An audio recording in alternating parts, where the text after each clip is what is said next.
Les activitats que fem són amb quatre monitors diferents. La primera són escalada, d'acord? Hi ha 3 línies amb autoasseguradors que van lligats per dalt i consta d'escalar lliurement fins a l'altura que ells vulguin, la màxima és de 15 metres, i quan no poden més es deixen anar i van baixant automàticament. Costa una miqueta perquè t'has de deixar anar totalment i és un punt d'inflexió per a ells.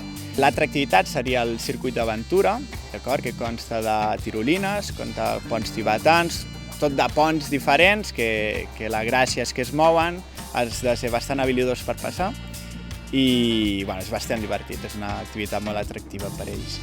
Per altre cantó tenim el tobogans, un tobogan d'uns 6 metres d'altura, que van agafant-se un motor, pugen fins a dalt de tot, que dalt de tot fins i tot estan penjats totalment i en aquest moment es deixen anar i fan tot el tobogan.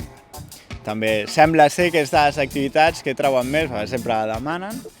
I finalment tenim el boulder, que és l'escalada sense corda, seria amb colxoneta, i consta que la caiguda sobre la colxoneta, les altures no és ni molt menys 15 metres, són uns 4 metres més o menys. I el que intentem fer és una progressió d'escalada en diferents inclinacions, que facin diferents dificultats, i per altre cantó aquesta activitat es parteix amb l'slackline, que és l'equilibri amb corda elàstica, i també ho fem amb progressió d'equilibri.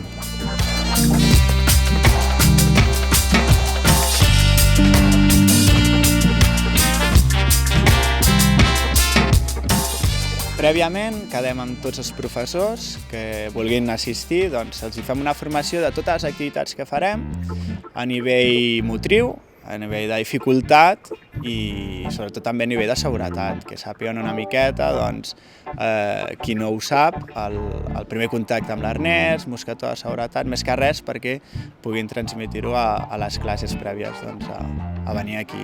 I ens va molt bé.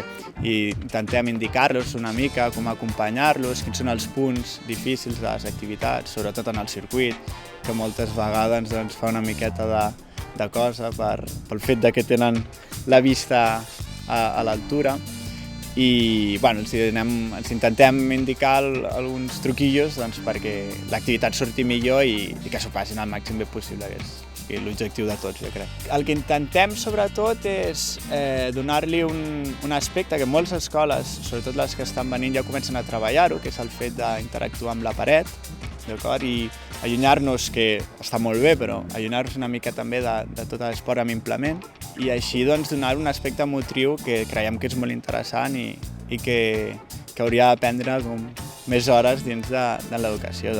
Estan unes edats que per ells és importantíssim i en un futur ho agrairan molt tenir un gran bagatge d'activitats.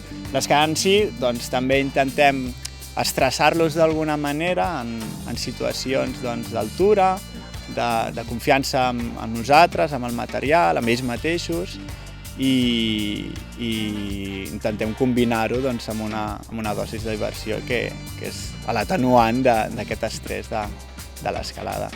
A nivell personal, tots els monitors aquí venim a passar-nos-ho bé, ens ho passem molt bé amb ells. Creiem que n'aprenen molt.